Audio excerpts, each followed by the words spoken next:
Hello everybody, it's October 1st, 2019 and welcome back to G-Bear's Off-Grid Ways, a homestead in the desert.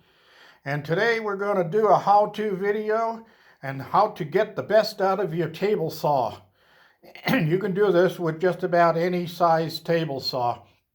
I'm going to show you a few carpentry tricks and give you a couple of hints and things like that that might be handy to you, especially if you're off grid and you say, well, I wish I had this or I wish I had that.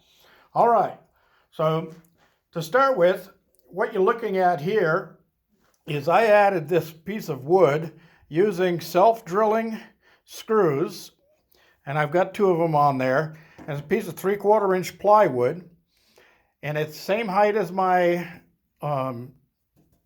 gate, So these are countersunk slightly so they don't catch on any of the wood that goes through. So what I've set up here is a jointer. It's not the best jointer in the world, but it's better than nothing. Now, let's say you had a couple of pieces of 2x4 and you wanted to glue them together. Well, look at that big gap between them. They don't fit very well, do they? Well, I've already run this one, this side of this one, through that jointer set to make it nice and squared off. And now it fits square up against the other one. So I could run this one through there also, which I'll do in a second, but I'm going to finish talking first because once I fire up the table saw, you won't be able to hear me. All right, so I'm going to run a couple of passes of this through, and you can see the rounded edges on it that aren't going to be very good for gluing if you wanted to join the two together. So here we go. I'm going to show you how this works.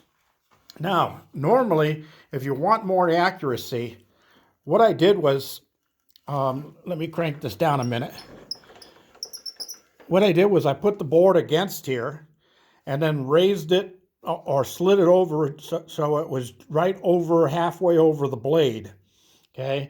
Then I fired the saw up, and then I cranked it up into place until I got it to the height that I wanted, which is a little bit more than a 2x4. You can just see the teeth showing through there, okay?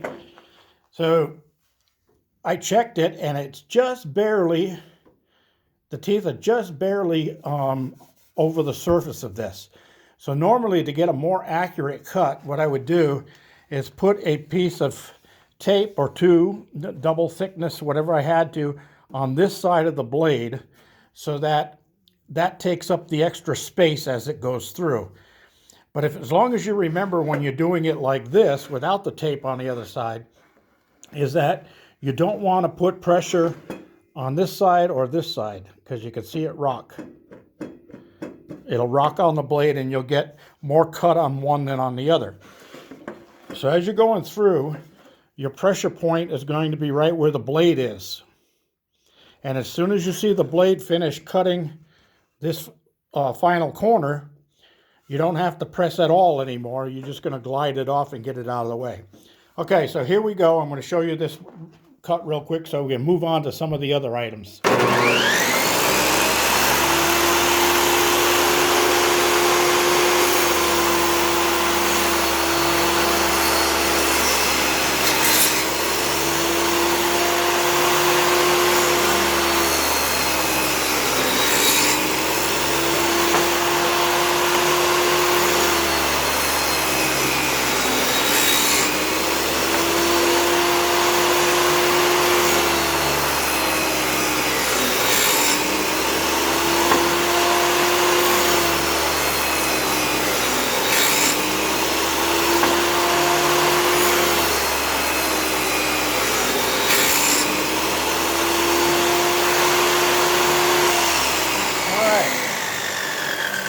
So there we have our nice jointed joint, and we can put these two together. We're going to get a much better finish when we glue those and clamp them. All right. So that's one of the tips. For the next one, I'm going to be taking the gate off because we don't need that on here.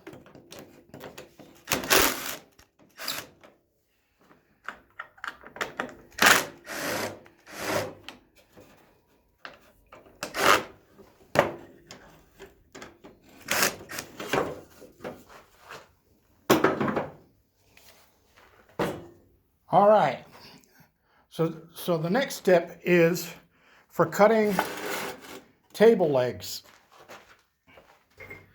I already did this one, and as you can see, it's tapered on this side and this side, but this side is left square. Now this is just a piece of scrap. It wouldn't normally be a piece of junk like that. I would use something better.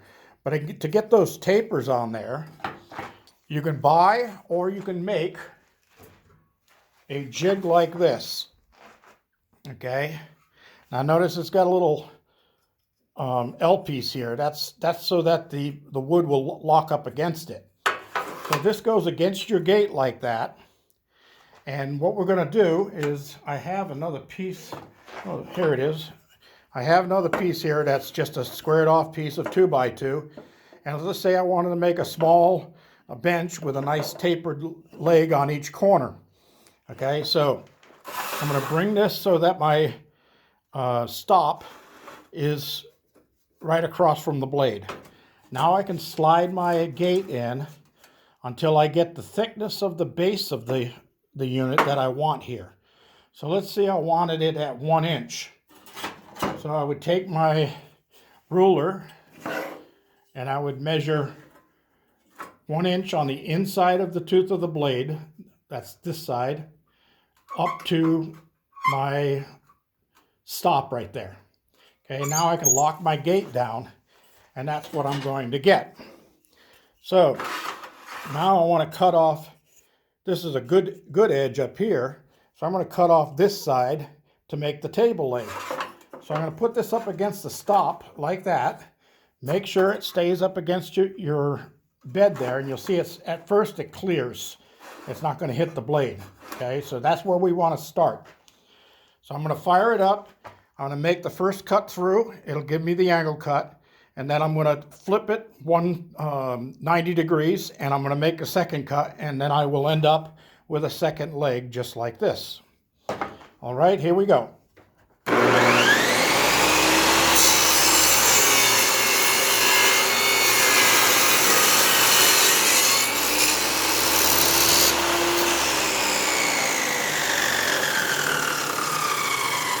Oh well, I had a piece get stuck beside here. What I like to do is I use my zero cut kerf, which I made my own kerf plate, and then I just raised the blade up through it so there's no gap in here. And that gap right there, sometimes when you have cut off pieces like that, they'll get stuck down behind the blade and you don't want to kick back. So I just got out of the way and let the jig fall to the other side so I wouldn't get caught by it. All right, so I'm going to do, I got to pull a staple here first and get the staple out of there.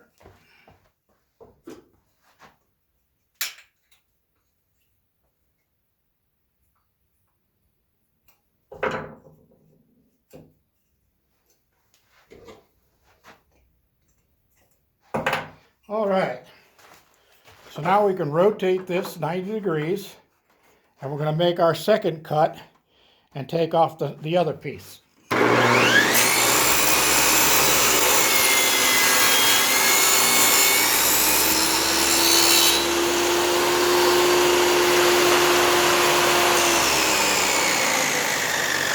right, so there's our cut tapered leg with a 1 inch square at the bottom.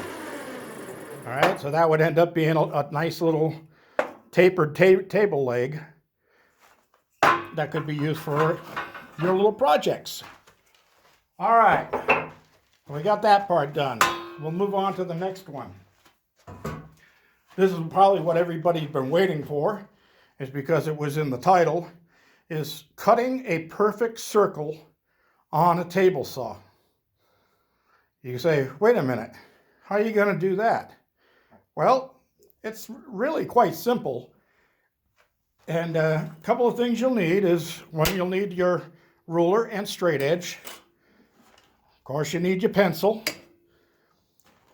a nail set, or I'm sorry, not a nail set, A center punch works handy. Now these are pretty cool. They got a little spring inside.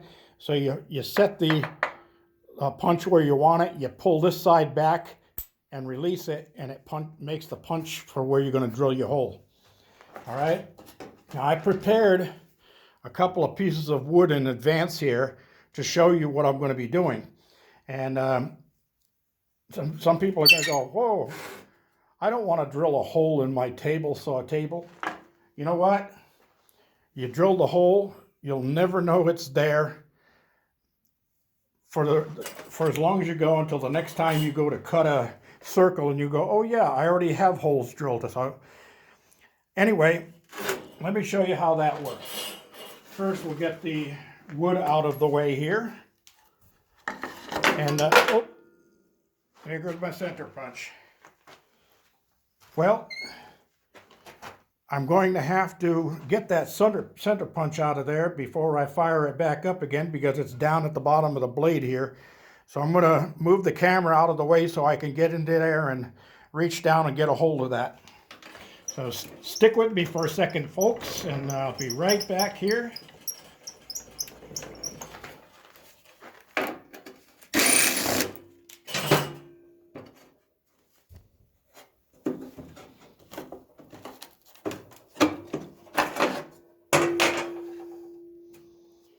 Oh, way down there.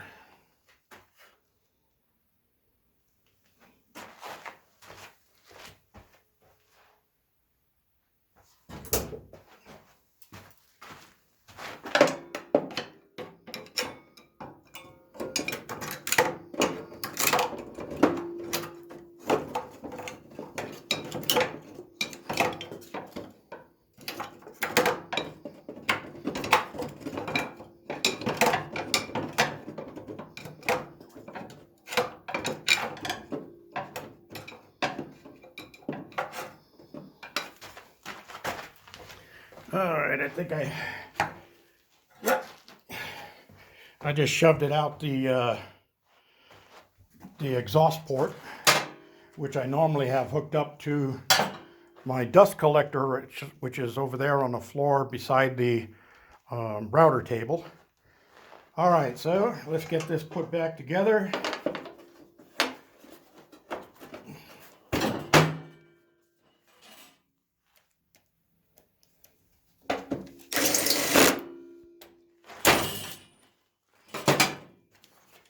All right, I'm having all kinds of problems here because I'm working in cramped position. So let me get this put together. All right, so what I did here is I have holes drilled right here in the tabletop. I don't know if you'd be able to see that from where the camera's sitting, but so I don't move a bunch of stuff around again and make a mess. I'm not going to be needing this, so I'm going to get that out of the way for now. And here's what we're going to do. I've already prepped two boards. This one is going to be to show you how to cut an arch on one side of it.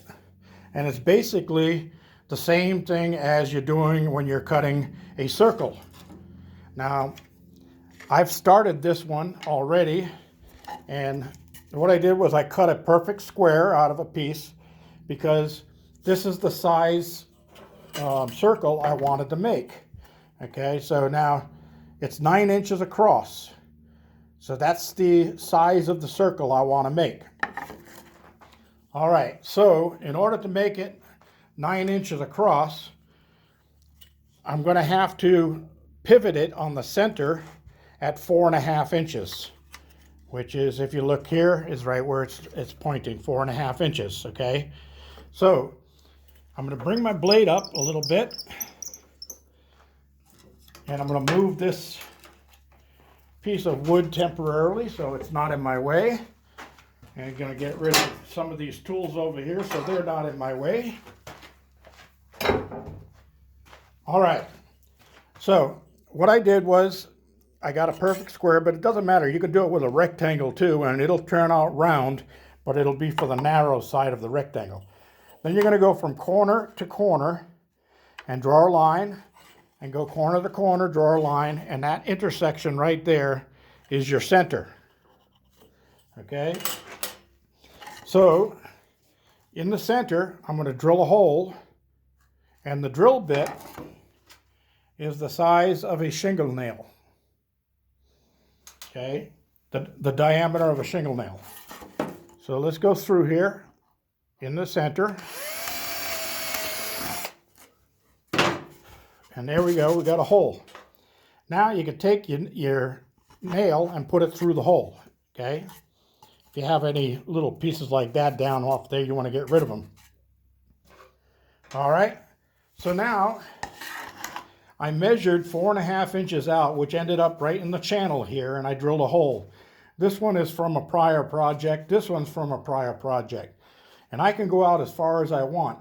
If I wanted a 24-inch circle, I can go out 12 inches from the blade, because of course the radius is centered to the outer part of the circle, would be half of the diameter, which is the radius times 2. So at that point, I'm ready. So here's my hole right here in the center of the unit that's at 4.5 inches. So I'm going to take my blade all the way down. Okay, now I can take that nail and find that hole. Let me see if I can get it here. I could use a little bit more light. I've got the light from the doors is shining right in on me. There we go. All right. So now that I've got a pivot point. All right. Now you want to keep that pressed down in the center here while you're working. And you remember that you don't want your thumb to go any further than the start of your kerf plate here, like that. So you don't want to follow it through. So you'll turn a little bit, turn a little bit, turn a little bit, and just keep going like that. Now what we're going to do is start up the saw, and we're going to start raising the blade. As the blade touches the wood, then we'll stop, we'll go a full circle around, and then we'll raise the blade a little bit more. And we'll keep doing that all the way until we get our circle. So here we go.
And there we go.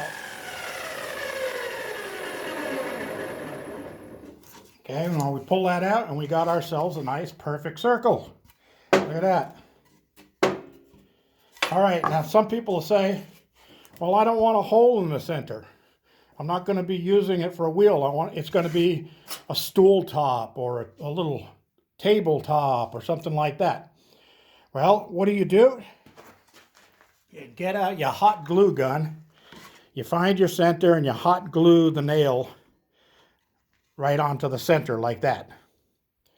Then you do everything else exactly the same way. Okay? That's all there is to it. Now, the reason I use shingle nails is that they have a very, very thin head on them. And that's designed so that when you nail shingles down, the extra thick head doesn't work its way back up through the next shingle and cause a hump or a break in the shingle.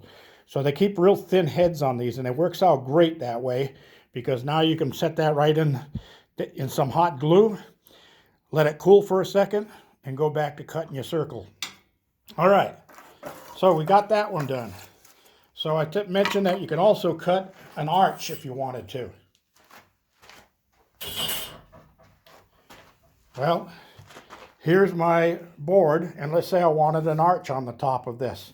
Well, it's basically the same way, except I used a smaller drill so the nail doesn't fit easily through. I have to actually force the nail through the hole, or you can use, like I said, you could use hot glue to hold the nail in place.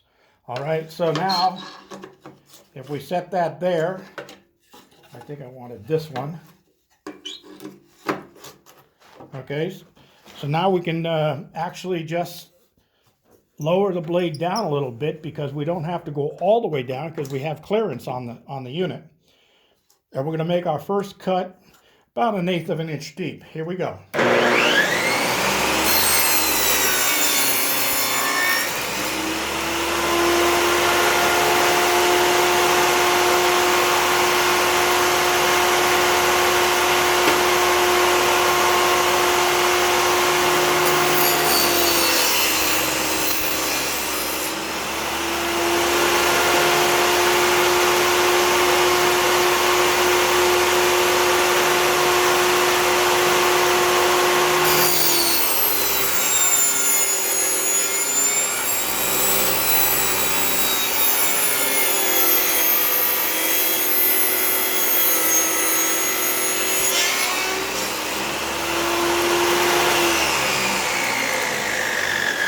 And there we go. Now we have a nice arched top. All right, so if you're going to build a little birdhouse with an arched roof on it, you could do this for 2 pieces, front and back. And then you would drill your hole for your bird in the center here, and then put your wood on here. Now, if you wanted to flex some of this in order to fit the arch, what you would do is you would take another piece of wood. I can't get my nail out right now without going off camera. But you would take another piece of wood and you would set your gate on here. And then you would make cuts about every 1/4 of an inch. Run it through all the way. Move your gate a 1/4 inch. Do it again, do it again, do it again. And then you'd be able to bend this because you'd have a giveaway on there. So you're only going to go about halfway through what you cut. And then you could bend that over. You can glue it and staple it or put some small finish nails into the arch to hold it in place. And then you got yourself a neat little birdhouse. All right. That's about it. I was going to get into some others, but we're running a little bit long here. One of the other things you can also do is you can set up a jig on your table here that would be an angle, kind of like this. So now you could set your blade, let's go down a little bit, at just a little bit above there. And then you could take a piece of 1x and you would have this anchored in place, and then you could run your 1x on an angle through that blade while it's spinning. And that's going to give you a hollow ground in your board, so you can start some crown molding or something like that on your blade. And all you have to do is make sure that this piece is fastened in place very tight so it doesn't move. And you want to lock your blade at a certain height so it doesn't fluctuate up and down while you're working. All right. That's another one of them, and that's about it for today. The arch cutter, circle cutter, the leg cutter, the jointer, and the molding cutter. And the only other thing I had was, for those of you who can't drill straight holes because you're always tilting the drill one way or the other while you're drilling, this is a neat little unit to use, okay? Now, this unit will, you connect your drill up here, your drill motor, and I have a stop on it right now so that my drill bit won't hit the table. Now this will slide up and down on the 2 units there. So if I wanted to just drill until it just went through the board, I could set it right there, and I could drill through the board and not go through the table. All right, but this also keeps you perfectly straight. Now if you want to drill an angle on something, You can loosen up these two stop nuts on the side here, and then this can be tilted so you can drill angle holes. Okay, so that's another thing that can be done with this. This is a great jig. Originally, this was a Craftsman, if I'm not mistaken, and I don't know if they still make them or not. You'd have to go online and find out. Now, when you're drilling a pipe, it has these notches here, so you can lay your pipe in there and it'll hold the pipe centered while you're drilling your holes. Okay. The other thing is these units right here. You have two of them, one on each corner, opposite corners, and you take them out and you put them on this side. Okay, so now I'm just going to start them in so save some time on there.